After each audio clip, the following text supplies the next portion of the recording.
Hello friends, KG classes में आपका स्वागत है। आज हम आपको क्लास 12th की पोएम ला वैलेडेंसेंस मर्सी बाई जॉन कीट्स के बारे में बताएंगे। प्रस्तुत कविता में कवि ने शास्त्रों से सुसज्जित एक योद्धा का वर्णन किया है जो दया रहित एक सुंदर स्त्री से धोखा पाता है। शस्त्रों से सुसज्जित योद्धा वास्तव में स्वयं कवि ही है तथा वह सुंदर स्त्री फैनी ब्राउनिंग है जिससे कवि शादी नहीं कर सका तथा जिसके कारण वह अत्यंत निराश हुआ है। कविता का हिंदी अनुवाद। Stanza first. कवि एक सशस्त्र योद्धा से पूछता है, ओ सशस्त्र योद्धा, तुम्हें क्या कष्ट है? तुम अकेले घूम रहे हो तथा तुम्हारा चेहरा दुख के कारण पीला है। अधिक ठंड के कारण झील की घास भी मुरझा गई है तथा कोई भी पक्षी नहीं गा रहा है, अर्थात सर्दी की ऋतु आरंभ हो गई है। Stanza two. जो सशस्त्र योद्धा, तुम्हें क्या कष्ट है? तुम इतने थके तथा दुख से पीड़ित क्यों हो? गिलहरी ने अपने भंडार को जाड़े के लिए अनाज से भर लिया है तथा फसल कट चुकी है, अर्थात कोई भी ठंड से नहीं बाहर है, ठंड के कारण बाहर नहीं है। Stanza third. तुम्हारे मस्तक पर एक कुमुदनी का पुष्प देखता हूँ, अर्थात तुम्हारा चेहरा रक्तहीन तथा पीला है। तुम्हारा मस्तक मानसिक चिंता तथा दुख के कारण पसीने से भीगा हुआ है। तुम्हारे गालों की गुलाबी रंग की सुंदरता मुरझा गई है। Stanza four. सशस्त्र योद्धा उत्तर देता है, चरागाह में मुझे एक स्त्री मिली। वह अत्यंत सुंदर थी। वह एक परी की पुत्री की तरह लगती थी। उसके बाल लंबे थे और उसके पैर हल्के थे तथा उसकी आंखें अजीब प्रेम से भरी हुई थीं। Stanza five. मैंने उसके सिर के लिए फूलों की माला बनाई, फूलों के कंगन बनाए तथा सुगंधित फूलों की कौंधनी भी बनाई। उसने मेरी ओर इस प्रकार देखा मानो वह मुझे प्यार करती थी तथा उसने मधुर आहें भरी। Stanza six. मैंने उसे अपने तेज दौड़ने वाले घोड़े पर बैठा लिया।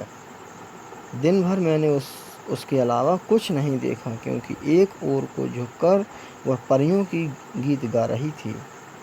Stanza seven.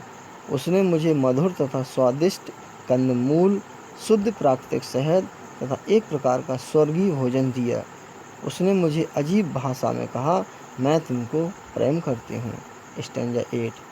वह मुझे अपनी गुफा में ले गई और वहाँ वह रोई तथा जोर जोर से आहें भरी और वहाँ मैंने उसकी मद भरी आँखों का 4 बार चुम्बन करके बंद कर दिया, अर्थात उसे अपना पूरा प्रेम दिखाया। स्टैंजा 9। वहाँ उसने मुझे लोरी गाकर सुला दिया और वहाँ मैंने एक स्वप्न देखा।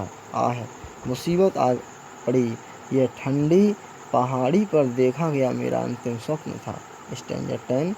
मैंने पीले दिखाई देने वाले राजाओं, राजकुमारों तथा योद्धाओं को भी देखा। वे सभी मृत के समान पीले तथा रक्तहीन थे। उन्होंने चिल्लाकर कहा, दया रहित स्त्री ने तुम्हें बंदी अर्थात दास बना लिया है, प्रेम जाल में पकड़ लिया है। स्टैंजा 11। मैंने गुफा के अंदर में उसके सूखे हुए होंठ देखे। उनके होंठ खुले हुए थे तथा भयंकर चेतावनी दे रहे थे। मैं जाग पड़ा तथा मैंने अपने आप को एक ठंडी पहाड़ी के पास पाया। स्टैंजा 12। इसी कारण मैं यहाँ ठहरा हूँ। मैं अकेला हूँ तथा पीले चेहरे अर्थात रक्तहीन चेहरे से घूम रहा हूँ।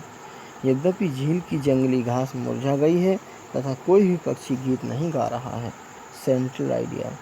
The poem is a short story of love.